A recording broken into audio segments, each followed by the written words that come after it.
Hey guys. कैसे हैं आप लोग? आज हम लोग गेट 2020 में स्ट्रेंथ ऑफ मटेरियल और इंजीनियरिंग मैकेनिक्स में आए हुए कुछ क्वेश्चंस को डिस्कस करेंगे। जितने भी क्वेश्चंस आए थे सारे क्वेश्चन ही मैं आज लूँगा और उनको सॉल्व करेंगे, लेकिन केवल स्ट्रेंथ ऑफ मटेरियल और इंजीनियरिंग मैकेनिक्स के ही क्वेश्चन रहेंगे। ये जो फोरनून सेशन था उसके क्वेश्चंस हैं। यहाँ पर जो पहला क्वेश्चन ये आपके सामने दिख रहा होगा, यहाँ पर दिखाया पूछा गया है, consider the planar truss shown in figure. Neglecting the self weight of the members, the number of zero forces members in the truss under the action of load P. यहाँ पर आप देख रहे होगे एक लोड P लग रहा है। यहाँ पर दो जो सपोर्ट्स हैं, तो ये जो दोनों सपोर्ट्स हैं ये हिंज हैं। ठीक है, ये ध्यान रखने की ज़रूरत है कि ये हिंज सपोर्ट है। तो इनकी वजह से जो इनके बीच में होगा, जो ये वाला मेंबर है, ये इन एक्सटेंसिबल होगा, मतलब इसमें भी कोई भी एक्सटेंशन नहीं होगा। ठीक है। दूसरा, यहाँ पर जो फोर्स लग रहा है, तो फोर्स की वो और बाकी सारे क्या है, यहाँ पर जो सपोर्ट ये जो जॉइंट्स हैं उनकी वजह से पहले तो हमें ये समझ में आ जाएगा जीरो फोर्स हमें निकालना है, तो यहाँ पर कोई फोर्स नहीं आएगा, देन इसमें कोई फोर्स नहीं आएगा, इस पर कोई फोर्स नहीं आएगा। ठीक है, इतना तो हमें पता चल गया। और यहाँ पर जब कोई है तो इसकी वजह से यहाँ पर भी इस पर भी कोई फोर्स नहीं आएगा। ठीक है, ये ज़ीरो फोर्स मेंबर होंगे। और ये बीम, ये वाली बीम और ये वाली बीम कोलिनियर हैं, कोलिनियर मेंबर कहेंगे, क्योंकि ये बीच में इनके फोर्स लगा हुआ है, तो इस पर भी कोई फोर्स नहीं आएगा। यहाँ पर अगर हम गिने तो 1 2 3 4 5 6 7 और ये एक मेंबर है 8। इन 8 मेंबर्स पे कोई भी फोर्स नहीं आएगा, तो ज़ीरो फोर्स मेंबर का आंसर होगा 8। ये बहुत ही सिंपल क्वेश्चन था, एक बेसिक सा क्वेश्चन था। बस हमें यहाँ पर ये देखने की ज़रूरत थी कि यहाँ पर हिंज होगा या कौन सा सपोर्ट है। ये हिंज सपोर्ट है, इनकी वजह से तो जो भी जीरो ट्रस्ट नहीं होगा, मीन्स जो भी इसमें काम करेगा वो ये और ये 3 मेंबर्स यहाँ पर काम करेंगे। नेक्स्ट क्वेश्चन है ये हमारे पास सॉम के, आपको पता है कि ये a planar elastic structure is subjected to uniformly distributed load as shown in figure. यहाँ पर 12 किलो न्यूटन का UDL लगा हुआ है। ये एक हमारे पास पैराबोलिक प्रोफाइल है, 2.4 ऊंचाई है और 8 meter. Neglecting the self weight, the maximum bending movement generated in the structure. यहाँ पर फिल इन द ब्लैंक्स का क्वेश्चन है। फिल इन द ब्लैंक्स, इस पर बहुत सारे क्वेश्चन आए थे। अगर हम देखें तो ये जो सपोर्ट्स हैं, तो सपोर्ट्स पर मान लीजिए ये ए पॉइंट है और ये बी पॉइंट है, तो आर ए और आर बी अगर हम निकालें तो सिंपल WL/2 अगर हम लगाएंगे तो 12 × 8/2, यहाँ पर आ जाएगा 48 किलो न्यूटन। तो ये हमारे पास आ जाएगा आर ए की वैल्यू, देन आर ए की वैल्यू, आर बी की वैल्यू भी हमारे पास सेम यही आ जाएगी 48 किलो न्यूटन। तो ये हमारे पास आ गए reaction at A, reaction at B. Then अगर हम इसको देखें ध्यान से तो 12 किलो न्यूटन का जो UDL लग रहा है, तो ये बीम जो होगी एक सिंपली सपोर्टेड बीम की तरह भी रिएक्ट करेगी। तो हमें क्या निकालना है, एम मैक्स की वैल्यू निकालना है। ठीक है, एम मैक्स की बेंडिंग मोमेंट मैक्सिमम कहाँ आएगा, तो सिंपली सपोर्टेड के लिए क्या होता है, WL/8। यहाँ पर सिंपली हम फॉर्मूला लगा देंगे 12 × 8²/8। यहाँ पर हमारे पास आ जाएगा 96 किलो न्यूटन × मीटर। यहाँ पर हम ये चीज़ फिल कर देंगे और ये है हमारा आंसर। ये एक बेसिक सा क्वेश्चन था। ठीक है, आर्च से रिलेटेड और सिंपली सपोर्टेड बीम से रिलेटेड क्वेश्चन था। देन नेक्स्ट की हम बात करते हैं, तो ये क्वेश्चन है इसी से सेम इसी टाइप का ही क्वेश्चन एक सेकंड सेशन में भी आया था। In 2 dimensional stresses analysis the state of stress at a point P is, ये एक दिया हुआ है, the necessarily and sufficient condition for existence of the state of pure shear at point P। Pure shear की बात हो रही है। तो आपने यहाँ पर जो कर्व देखा होगा तो वो कुछ इस टाइप में होता है हमारे पास। अगर मैं इसे बनाने की कोशिश करूँ, एक्स डैश मोर सर्किल जो होता है हमारे पास, ये कुछ परफेक्ट नहीं बन पा रहा है, लेकिन यहाँ पर होता है सिग्मा एक्स, सॉरी यहाँ पर होता है सिग्मा वाई, यहाँ होता है सिग्मा एक्स, यहाँ पर माइनस सिग्मा वाई, यहाँ पर माइनस सिग्मा एक्स। तो ये होता है हमारे पास, और ये जो एक्सेस होता है ये टाउ एक्स वाई डैश पे होता है, ठीक है। तो ये होता है हमारी प्योर शेयर की कंडीशन। जो ये होती है ये हमारी होती है प्योर शेयर की कंडीशन। तो ये प्योर शेयर उसे कहते हैं symmetric about x and y axes. तो आप देख रहे होंगे पूरा सर्कल सिमेट्री है, यहाँ पर एक्स वाई उतना ही जा रहा है, यहाँ माइनस एक्स वाई, यहाँ सिग्मा वाई और सिग्मा वाई, ये पूरा सिमेट्री है। तो यहाँ पर हम देख पा रहे हैं कि अगर हम यहाँ पर बात करते हैं sigma x x equal to sigma y y होगा एक्सेस पर। सो यहाँ पर जो ऑप्शन हमारे पास बन के आएगा वो होगा sigma x x plus sigma y, sorry क्या है, इधर की ओर माइनस का साइन है तो यहाँ पर माइनस हो जाएगा हमारे पास, तो sigma y y equal to zero. So ये जो बन के आ रहा है ये है हमारी प्योर शेयर की कंडीशन। तो यहाँ पर पहला ऑप्शन ये दिया हुआ था, सेकंड ऑप्शन था, और थर्ड ऑप्शन हमारा यही दिया हुआ था जो मैं यहाँ पर नहीं लिख पाया, sigma x x, so sigma x x plus sigma y y equal to zero. तो ये थर्ड ऑप्शन जो है ये हमारा करेक्ट होगा, और ये फोर्थ ऑप्शन था हमारे पास। सो अगर हम इसको देखें pure shear stress, pure shear की कंडीशन यही होती है, और ये इसलिए आएगा क्योंकि because of opposite sign, opposite sign की वजह से आएगा। तो यहाँ पर इधर की ओर जब ये आएगा ये प्लस के निशान में आ जाएगा। सो नेक्स्ट क्वेश्चन है, ये हमारा इंजीनियरिंग मैकेनिक्स से है। ये बहुत अच्छा क्वेश्चन था जो आपको देखने में काफ़ी टफ लग रहा होगा, ठीक है।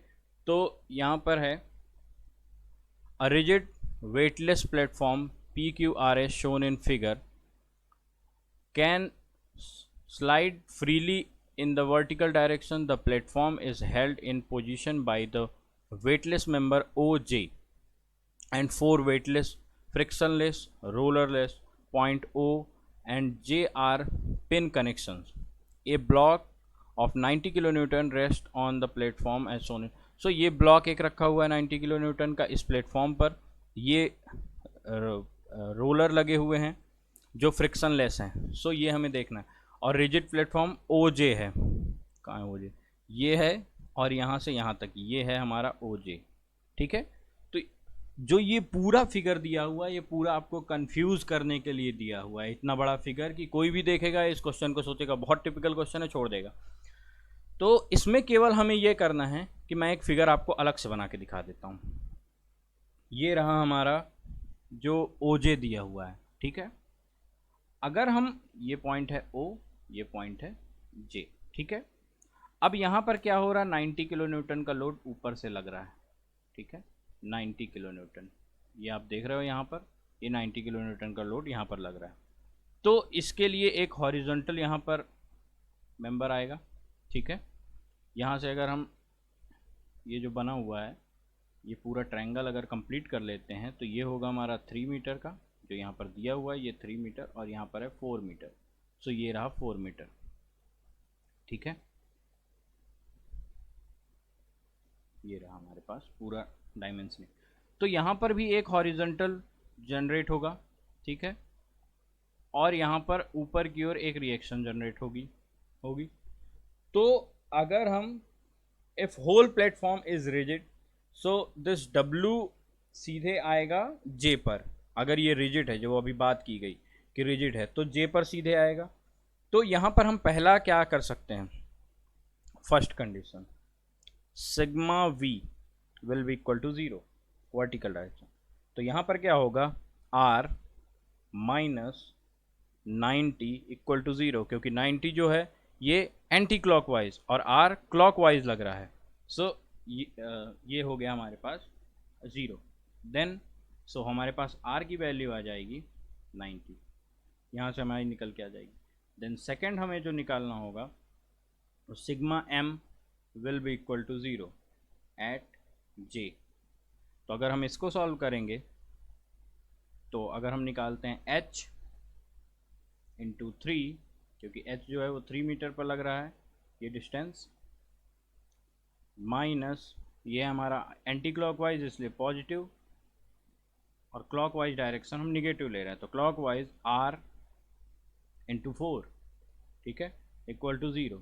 तो यहाँ से h की वैल्यू अगर हम निकालेंगे तो हमारे पास आएगी 4r/3, ठीक है, और r की वैल्यू हमारे पास आई है 90 की, तो 4 इंटू 90/3, इसको हम सॉल्व कर देंगे तो हमारे पास आंसर आ जाएगा h will be equal to 120 kilo newton. तो ये हमारे 4 ऑप्शन थे, ये हमारा सेकंड ऑप्शन आंसर है। सो यहाँ पर हमें कुछ नहीं करना था, केवल इतना बड़ा फिगर हमें किसी मतलब का नहीं था, केवल हमें OJ पर ही देखना था और इसको सॉल्व करना था। सिग्मा V इक्वल टू 0 और सिग्मा M इक्वल टू 0 को सॉल्व करके हमें सीधे वैल्यू निकालनी थी। सो ये हो गया हमारा। नेक्स्ट क्वेश्चन है जो हमारे पास, ये काफ़ी अच्छा क्वेश्चन है, इसको दो तरीके से हम सॉल्व कर सकते हैं, ठीक है। ये 2 नंबर का क्वेश्चन था, ये वाला जो अभी आपके सामने है ये 2 मार्क्स का क्वेश्चन है, ठीक है। तो इसको हम कंजुगेट मीट मेथड से भी कर सकते हैं और मूवमेंट एरिया मेथड से भी कर सकते हैं। तो सबसे पहले हम क्या करते हैं, मूवमेंट एरिया मेथड से कर लेते हैं, ठीक है। तो मूवमेंट एरिया मेथड आपने पढ़ा भी होगा कहीं कहीं। तो मूवमेंट एरिया मेथड काफ़ी सिंपल मेथड होता है। यहाँ पर क्या करना है हमें, ये जो फिगर है इसका अगर हम एक रफली फिगर में बनाऊं, तो ये एक बीम है, तो यहाँ पर अगर डिफ्लेक्शन कुछ इस टाइप में अगर हुआ तो ये जो डिस्टेंस है सिग्मा क्यू अगर हम मान लें क्यू पॉइंट पर, सो अगर हम इसका M/EI डायग्राम अगर मैं बनाऊं तो ये कुछ इस टाइप में बनेगा, ठीक है। ये निगेटिव साइड में आएगा L/2, ये L/2, ये फिगर आप लोग देखते रहिएगा, ये L/2 है, और ये जो मैक्सिमम डिस्टेंस है माइनस M/EI। सो ये हो गया हमारे पास इसका डायग्राम। और जो हम x बार लेते थे एक डिस्टेंस, तो L/2 के मिड सेक्शन से हम यहाँ तक की डिस्टेंस मान लेते हैं x बार। तो x बार की जो वैल्यू आएगी ये L/2 plus half of L/2, तो हो जाएगा हमारे पास 3L/4, ठीक है। ये हमारे पास वैल्यूज आ जाएंगी। सो अगर हम एरिया की बात करते हैं, area delta Q equal to AX bar, ये हमारे पास दो, अगर इन दोनों को इक्वल हम करते हैं, इसका एरिया निकालकर हमको क्या करना होता है, equal. So second theorem of movement area method से अगर हम देखें तो डेल्टा Q क्या होगा हमारे पास, minus M/EI into L/2 length into 3L/4। ये हमारे पास अगर हम इसे पूरा सॉल्व करें तो 3mL²/8EI ये हमारे पास आ जाएगा। तो ये हमारे पास थर्ड ऑप्शन है, ठीक है। अगर हम इसी को सेकंड अगर हम सॉल्व करें, तो अगर हम सेकेंडरी इसको सॉल्व करते हैं, सेकंड मेथड अगर हम इसको देखें, किस मेथड से हमें देखना है, अब हम देखेंगे कॉन्जुगेट बीम मेथड से। कंजुगेट बीम मेथड, तो कंजुगेट बीम मेथड के बारे में आपको पता होगा कि इसमें हम उल्टा कर देते हैं, मीन्स कि फिक्स सपोर्ट को फ्री सपोर्ट पे बना देते हैं और फ्री सपोर्ट को हम फिक्स सपोर्ट में कन्वर्ट कर देते हैं। सो यहाँ पर हमारे पास P जो है ये फिक्स सपोर्ट है और Q जो है हमारे पास फ्री सपोर्ट है, तो इसको हम जस्ट उल्टा कर देंगे तो फिगर हमारे पास कुछ इस टाइप में बन जाएगा। ये पॉइंट हो जाएगा Q और ये पॉइंट हो जाएगा P। अब यहाँ पर जो लोड की बात आएगी ये नीचे की ओर लगेगा, ठीक है। ये पॉइंट हो गया R, ये W, ठीक है। अब ये निगेटिव, ये डाउनवर्ड इसलिए हम लगा रहे हैं क्योंकि ये निगेटिव फोर्स है, ठीक है, तो इसलिए ये निगेटिव हो जाएगा। और W की वैल्यू जो होगी, so W equal to M/EI, same वही प्रोसेस ही चलेगी यहाँ पर। तो अगर हम बेंडिंग मोमेंट एट क्यू निकाल लें, बेंडिंग मोमेंट एट क्यू, सो क्या होगा, डिफ्लेक्शन इन रियल बीम। तो डिफ्लेक्शन जो, अगर हमें ये ध्यान रखिएगा, बेंडिंग मोमेंट एट क्यू निकालना है तो हम इसका डिफ्लेक्शन नहीं निकालेंगे, डिफ्लेक्शन एट रियल बीम हम निकालेंगे, जो यहाँ पर हमें क्वेश्चन में दी हुई है। तो अगर हम इसका डिफ्लेक्शन निकालते हैं तो हमारे पास आ जाएगा WL/2 इंटू 3L/4। सीधे ये क्या है, सेंट्रॉइडल डिस्टेंस है, सेंट्रॉइडल डिस्टेंस,